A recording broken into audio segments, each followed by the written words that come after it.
रुक तो जाएगा।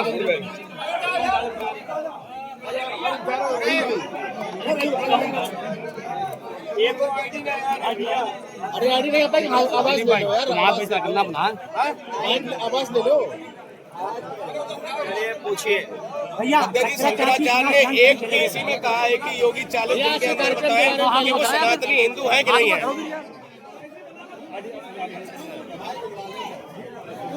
भैया आज किस तरह का कार्यक्रम था? भैया आज मुझे अपने पार्टी के बहुत वरिष्ठ और कई जिम्मेदार कार्यकर्ताओं के घर परिवार में जाने का मौका मिला, जहां एक तरफ हमारे चेयरमैन रहे, उनके परिवार में शादी थी, वहीं हमारे बहुत सारे जिम्मेदार कार्यकर्ता, मान लीजिए अनिल आर्य जो हमारे बैठे, उनके परिवार के सदस्य बैठे हैं, उनके घर में दुखद बात हुई, उनके दुख में शामिल होने आया हूँ। हमारी पार्टी से लड़े चेयरमैन, उनके परिवार के बीच में जाने का मुझे मौका मिला। इसी तरह हमारी पार्टी के बहुत जिम्मेदार नेता जो सभासद भी रहे, पार्टी के संगठन में भी रहे, कुरैशी, सत्तार कुरैशी, उनके घर भी जाऊंगा मैं भी। और इसी बीच आपसे मिलने का मौका मिल गया। इस क्षेत्र में न जाने कब से हम लोग जुड़े हुए हैं और इस क्षेत्र का विकास होगा, कन्नौज का विकास होगा तो लोगों का भी विकास होगा। जितना कन्नौज विकास में आगे बढ़ेगा उतना ही हमारे यहाँ के लोगों की भी आर्थिक और सामाजिक और सम्मान उनका उतना ही बढ़ेगा। लेकिन इधर हम देखते हैं जो काम समाजवादियों ने शुरू किए थे न अभी वो पूरे कर पाए हैं, पूरे करना तो दूर, कोई नया काम ऐसा नहीं किया जिससे जनता को सीधा सीधा लाभ पहुंचे। सबसे बड़ी बात यह है कि जो मेडिकल कॉलेज था जहां पर गरीबों का और आम लोगों का इलाज हो जाता, किसी बीमारी में, तकलीफ परेशानी में, उन्हें सबसे पहले मेडिकल कॉलेज और एम्बुलेंस से मदद होती, उस व्यवस्था को भी सरकार ने बर्बाद कर दिया। न केवल बर्बाद किया है बल्कि बजट भी नहीं दे रहे जिससे वो शुरू हो सके। पैरामेडिकल बनवाया इसलिए जिससे यहाँ के बच्चे पढ़ लिख करके डिग्री हासिल करके नौकरी पा जाएं। वो भी काम अधूरा पड़ा हुआ है, वो भी अभी तक पूरा नहीं हुआ। तो मोटी मोटी बातें यही हैं कि जितना कन्नौज विकास करेगा उतना यहाँ के लोगों के बीच में खुशहाली है। शंकराचार्य जी ने एक पेशी में कहा है कि योगी जी 40 दिन में बताए कि वो सनातनी हिंदू है कि नहीं है। पूजनीय शंकराचार्य का अपमान, पूजनीय शंकराचार्य के द्वारा जो जो बातें कही गई हैं, सरकार के पास कोई जवाब नहीं है और सरकार जानबूझ करके शंकराचार्य जी का अपमान कर रही थी। सोचिए, आज कल्पना कर सकते हो कोई संत हो, वो मुख्यमंत्री बने हो और वो पूजनीय शंकराचार्य जी को स्नान न करने दें गंगा में। ये तो यही बात हुई कि हम और आपका मन करे गंगा में नहाने के लिए और पुलिस रोक ले हमें। तो बताओ अपमान है कि नहीं अपमान? हेमंत बिस्वा ने एक बयान दिया है कि तो इसके साथ साथ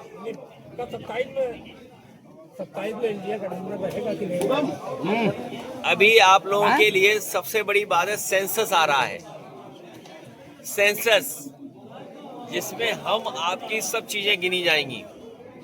कई सवाल उसमें हैं, हम उसमें सवाल और जुड़वाना चाहते हैं। सेंसस जो होगा उसमें पहला सवाल मैं जुड़वाना चाहता हूं, सरकार से मेरी मांग है कि जाति जनगणना हो, जाति की आबादी क्या है उसकी गणना हो। बैकवर्ड, दलित, पिछड़े, आदिवासी, जो भी जितनी जातियां हैं, अगड़ी पिछड़ी, सबकी जातियों की गिनती हो सेंसस में। नंबर 1। नंबर 2, सेंसस में हमारी मांग होगी कि सरकार ने सबको वैक्सीन लगवाई और वैक्सीन की वजह से सुनने में आता है कि बहुत सारे लोगों की जान गई है। तो कम से कम सेंसस जब हो रहा है तो ये मांग उठती है हमारी तरफ से कि जिन लोगों की जिस भी बीमारी से जान जा रही है, और खासकर उनकी जिन्होंने वैक्सीन लगवाई और वैक्सीन के बाद बूस्टर लगवाया, तो अगर सरकार के पास आंकड़े होंगे तो भविष्य में स्वास्थ्य विभाग को और डॉक्टर्स को, रिसर्च करने वालों को आसानी होगी कि हम अपनी जनता के लिए, उनके इलाज के लिए, उनके स्वास्थ्य के लिए क्या फैसले लें। हेमंत बिस्वा ने एक बयान दिया है कि मुसलमानों को तकलीफ पहुंचाओ, अगर मुसलमान रिक्शा वाला 5 रुपए मांगे तो उसको 4 रुपए दो। अब वो क्यों कर रहे हैं? क्योंकि वो चुनाव आ गया है वहाँ, और चुनाव आने से चुनाव में बंटवारा चाहते हैं। बहुत सारे लोग नहीं जानते होंगे, पुराने लोग ये बात जानते होंगे। आसाम और नॉर्थ ईस्ट के इलाके को डॉक्टर राम मनोहर लोहिया और समाजवादी नेता चाहते थे कि वो क्षेत्र हमसे जुड़ाव महसूस करे। उसका नाम उर्वशियम भी होना चाहिए था, क्योंकि सांस्कृतिक रूप से, सामाजिक रूप से, आर्थिक रूप से और भावनात्मक जुड़ाव बढ़ाने के लिए हम लोगों को उधर उर्वशियम इलाका कहना चाहिए था। और वहाँ के अभी जिनको सम्मान मिला है, बहुत बड़े गायक, उन्होंने कभी गाना गाया था, गंगा माँ बहती क्यों हो। आप हम लोग जानते हैं गंगा कितनी साफ हुई है। तो जो बुनियादी सवाल हैं कि हमें किसान की पैदावार की कीमत देनी है, आलू के किसान की मदद करनी है, बिजली सस्ती देनी है, तो हम तो उनसे कहेंगे कि बीजेपी के लोग बिजली सस्ती कर दें। झगड़ा लगाने से अच्छा है बिजली सस्ती कर दें। यूजीसी लेकर क्या बात बात उठती गिनती शुरू हो गई है। अभी पीडीए ने अभी बीजेपी को हराया है। हाँ, ये बीजेपी को हटाओ। देखिए, अभी पीडीए ने हराया है। पीडीए की ताकत की वजह से मैं देख रहा हूँ कई लोग पीडीए से घबराए हुए थे। लोगों ने यहाँ तक कहा कि पीडीए की वजह से यूजीसी ले आए। बीजेपी वाले बड़े खतरनाक हैं, ये दूसरे का नुकसान करने के लिए अपना भी नुकसान करना चाहते हैं। तो इसलिए इनकी बातों में मत आओ। पीडीए में सब हैं, और पीडीए ने अभी हराया है बीजेपी को। और सुनिए, यहाँ के बीजेपी के नेता क्या कह रहे थे कि अभी तो हमने 3 लाख वोट कटवाया है, कि 3 लाख वोट कटवाया है। यहाँ बीजेपी के नेता बोल रहे थे, और फिर कह रहे थे और जिलों में और कटवा देंगे। अब वो जिले बोल क्यों नहीं रहे वो नेता, बताओ। नहीं, नेता बोल क्यों नहीं रहे वो।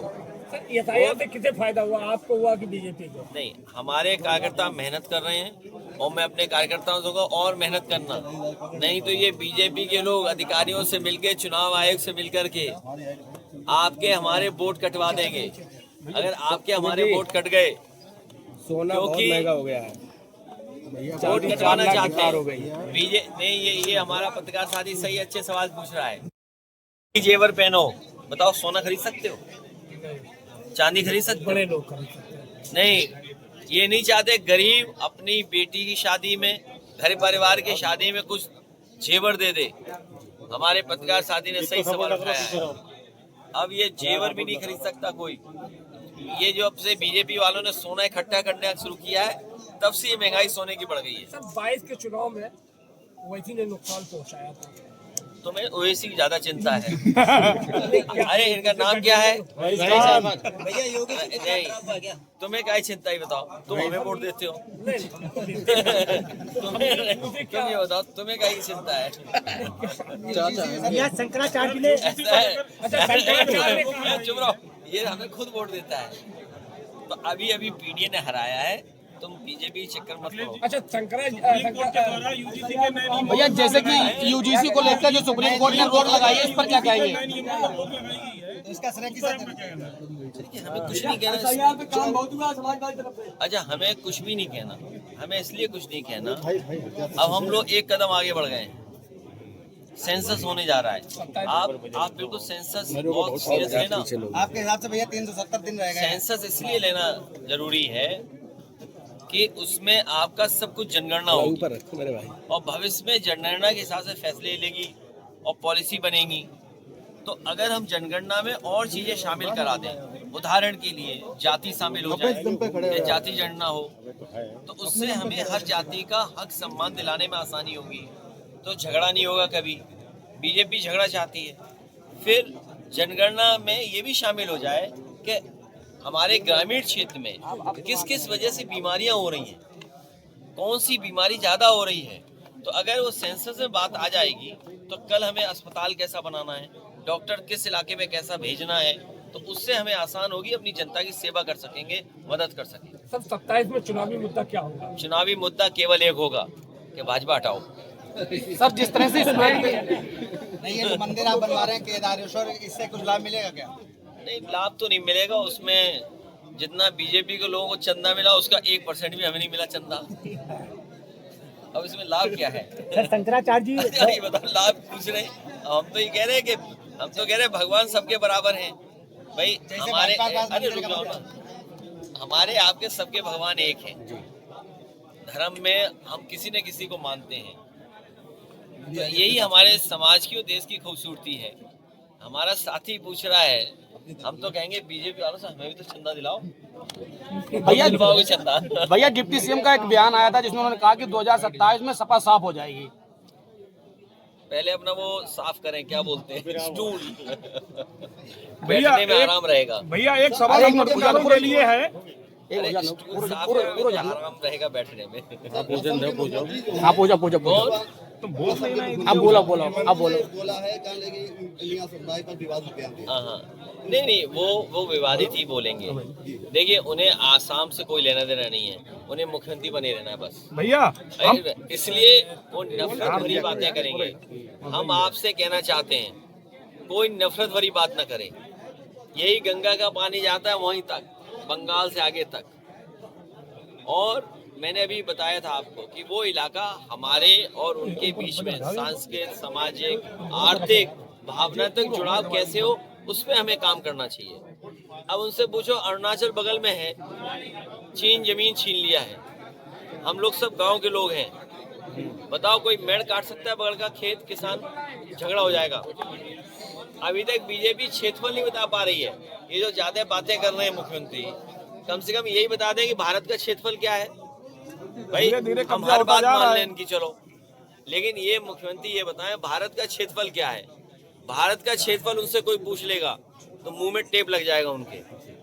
मैं आज फिर दावा करता हूँ, ये जितने बीजेपी वाले नफरत वाली बातें कर रहे हैं, इनसे भारत का क्षेत्रफल पूछ लो कि 2014 में भारत के क्षेत्रफल क्या था और आज जब हम लोग खड़े हैं तो भारत का क्षेत्रफल क्या है।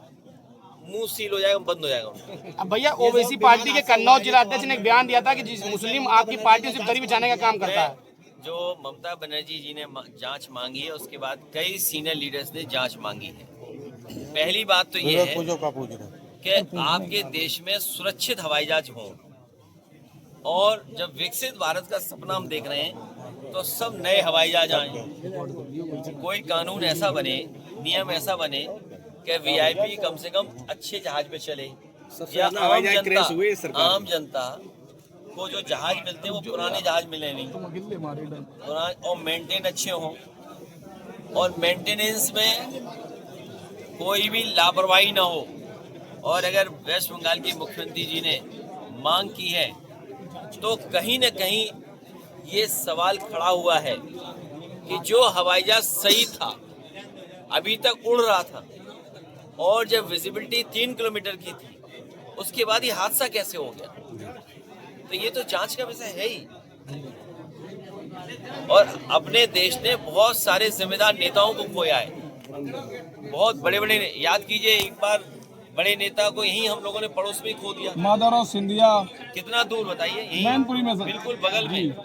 तो हवाई जहाज अच्छे हों, सुरक्षित हों, और जो कंपनियां हैं, बिपिन रावत, मतलब जो हवाई जहाज की कंपनी है, सुनने में आ रहा है कि उसने 2-4 साल में ही 17 हवाई जहाज खरीद लिए।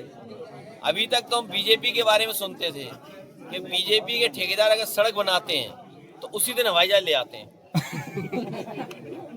और अभी सुनने में आया है कि जो कंपनी है ये वाली, हवाई जहाज जाने कितने ले आई इतनी जल्दी इतने हवाई जहाज लाना, ये भी तो जांच का विषय है। फंडिंग है, किसकी है फंडिंग? बताओ, गुरसाईगंज के वो लोग आप जानते हैं बताएंगे। फंडिंग किसकी है। सर वो हवाई जहाज ला रहे हैं आप, 27 में सरकार लाएंगे, कन्नौज में क्या तैयारी चल रही है? जहां तक मैं जनता को देख सकता हूं, पढ़ सकता हूं, बिजली का बिल का झटका और बेरोजगारी, महंगाई और जिस तरीके से लूट मची है तहसील पुलिस के माध्यम से और भ्रष्टाचार है, ये सब समाजवादी पार्टी को वापस ला रहे हैं। भैया अध्यक्ष जी, एक क्वेश्चन है और बीजेपी की सरकार में तुम बाटी चोखा नहीं खा सकते। भैया बाटी चोखा खाओगे तो तुम्हारी जांच हो जाएगी। सबका साथ सबके विकास की बात करते हैं सर। भैया, सामान वर्ग से क्या कौन? पत्रकारों के लिए कन्नौज में प्रेस क्लब की हमने मांग की थी पहले, जब आप तो और एक कैशलेस, भैया हम लोगों के लिए पहले क्वेश्चन रहेगा अब, पत्रकारों के लिए कैशलेस इलाज और प्लस कन्नौज में प्रेस क्लब। नहीं, पत्रकार गलत कह रहे हैं। पत्रकारों के लिए कैश और इलाज। आपने बुलाने कहा था, भैया नहीं, आपने सुन यार जी पहले। भैया, विवेक रुको, आपने बुलाने कहा अरे था, क्या बुलाने बोल बुलाने। रहे आशीष सबको। अरे साहब, आप हर बार कह के जाते हैं ये बात। नहीं, अभी आज बोल गया। ठीक है, बोल गए। अरे तुम बात भैया हम सुनो छोटे ना। पत्रकार हैं, बहुत छोटे पत्रकार। अरे हम जानते हैं इसको। ये बेमतलब की बातें करता कभी, ये सब जानता है। अच्छा है। सुनिए, ये कह रहा कैशलेस इलाज, कैशलेस इलाज मिलेगा, कैश मिलेगा और आपको एक बढ़िया प्रेस क्लब मिलेगा। कब मिलेगा भैया? भैया हमने ये मुझे नहीं कहना चाहिए कैश, क्योंकि इलाज के लिए कैश मिलेगा। जी नहीं भैया, जिस दिन आपने नामांकन किया था उसी दिन हमने ये कहा था, क्वेश्चन रखा था। इससे सरकार से आपको कैश दिया जाए, इलाज हो आपका किसी भी बड़े अस्पताल में और सरकार जल्दी और स्वस्थ हो जाए आप। भैया यूजीसी को लेकर गुजरात में डर है क्या? हैं? यूजीसी को लेकर गुजरात वालों को डर है क्या? अरे तुम्हें यही नहीं पता, आपके मुख्यमंत्री इतने जबरदस्त हैं कि किसी को नमस्ते भी नहीं करते। हाँ नहीं करते हैं। हैं? ठीक है तो भैया, और तुम ज्यादा बातें करो तो तुम्हारे लिए बुलडोजर खड़ा हुआ है। तो सामान वर्ग से भैया हो गया, बस करो। हमें क्या पता? हो गया भाई, हो गया। भैया आना